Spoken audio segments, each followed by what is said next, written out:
Assalamualaikum dan salam sejahtera.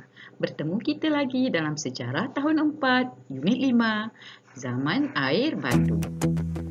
Saya, Cikgu Fatimah, akan bersama-sama kamu untuk menelusuri zaman air batu.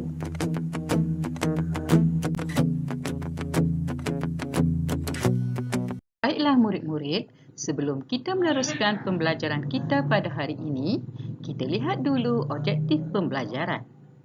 Pada akhir pelajaran diharap murid dapat: pertama, mengetahui dan menyatakan maksud zaman air batu, dan kedua, menyatakan dan menuliskan garis masa zaman air batu akhir. Manakala standard pembelajaran ialah 2.1.1 maksud zaman air batu, 2.1.2 menyenaraikan garis masa zaman air batu, 2.1.3 menerangkan perubahan zaman air batu, dan 2.1.4 menghuraikan kesan perubahan zaman air batu. Baiklah murid-murid, terlebih dahulu kita lihat dulu sinopsis zaman air batu. Pada zaman air batu, seluruh permukaan bumi diseliputi lapisan salji ataupun air batu.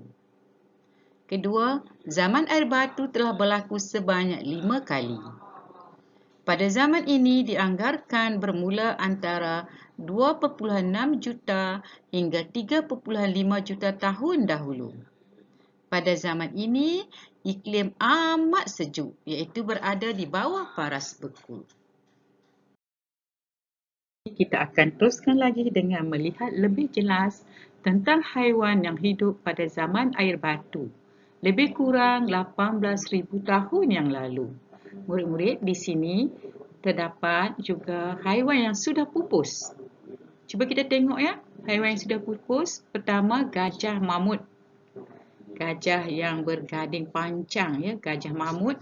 Dan yang kedua kita tak boleh lihat lagi sebab sudah pupus, ialah harimau bertaring lengkung.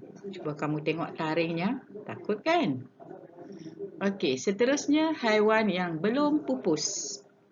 Kita boleh lihat bisun dan juga haiwan sloth. Seterusnya, kita lihat pula sinopsis zaman air batu akhir.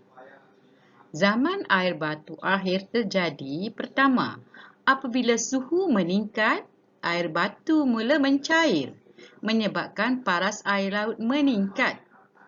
Kedua, pencairan air batu menyebabkan berlaku pergerakan glasier yang pertama, sehingga mewujudkan daratan dan lautan.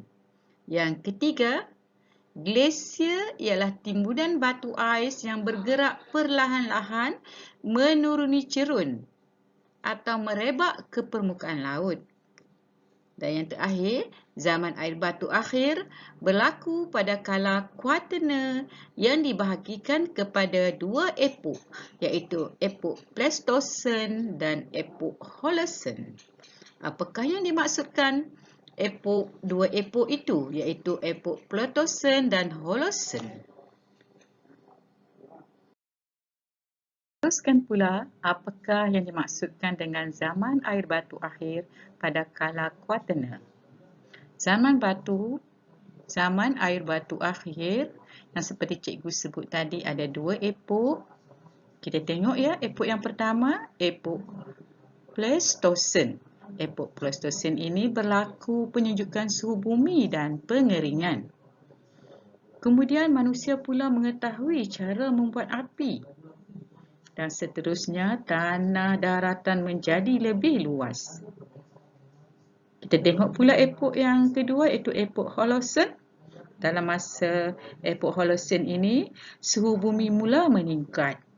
Air batu pula mula mencair. Maka, paras air laut pun meningkat. Baiklah murid-murid, kita lihat pula garis masa zaman air batu akhir. Pertama, garis masa zaman berlaku akhir pada kala Quaternary.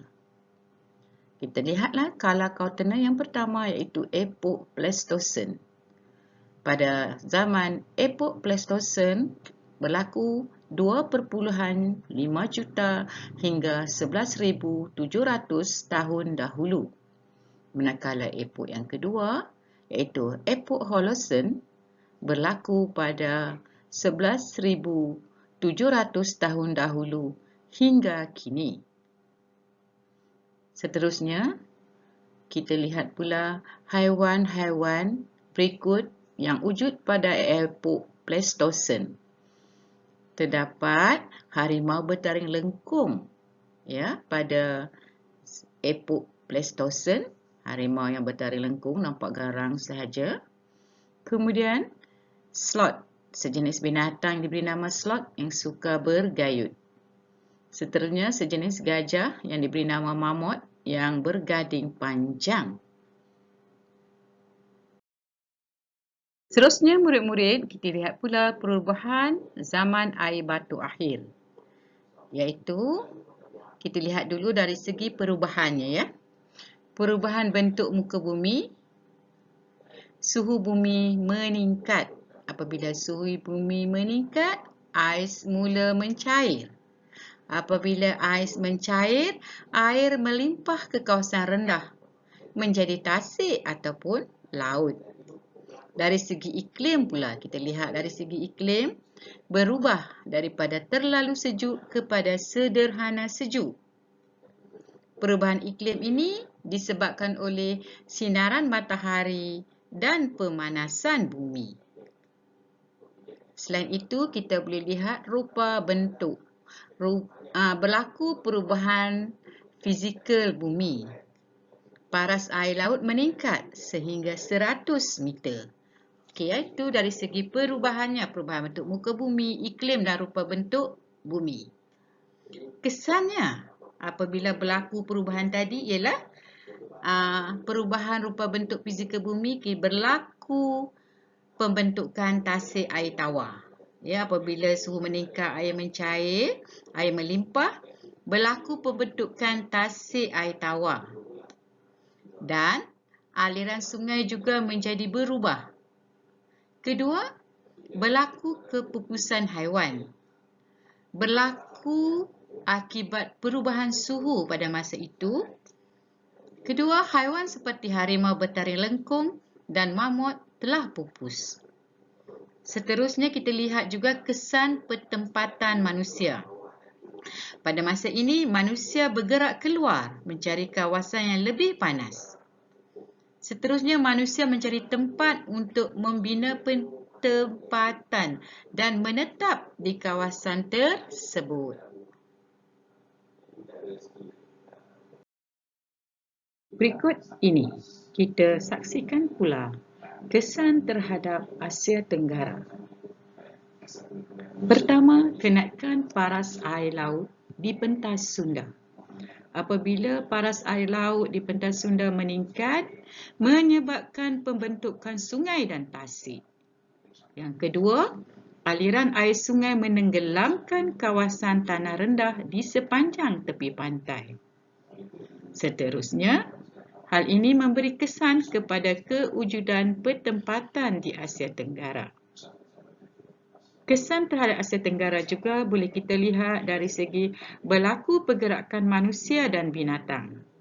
Pertama, manusia telah bergerak ke kawasan yang lebih tinggi.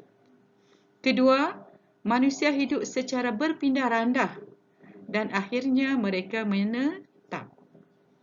Dan yang ketiga yang boleh kita lihat, kawasan Asia Tenggara juga menjadi tempat tinggal haiwan. Sebelum cikgu mengakhiri PDP cikgu pada hari ini, cikgu ingin memberi kamu sedikit tugasan. Tugasan yang pertama dan tugasan yang kedua. Cikgu harap kamu dapat menjawab dengan jayanya. Ini adalah tugasan yang pertama. Ini adalah tugasan yang kedua. Tugasan yang cikgu rasa kamu boleh menjawab dengan jayanya. Akhir sekali, selamat menjawab. Semoga kita berjumpa lagi dalam unit yang seterusnya. Assalamualaikum.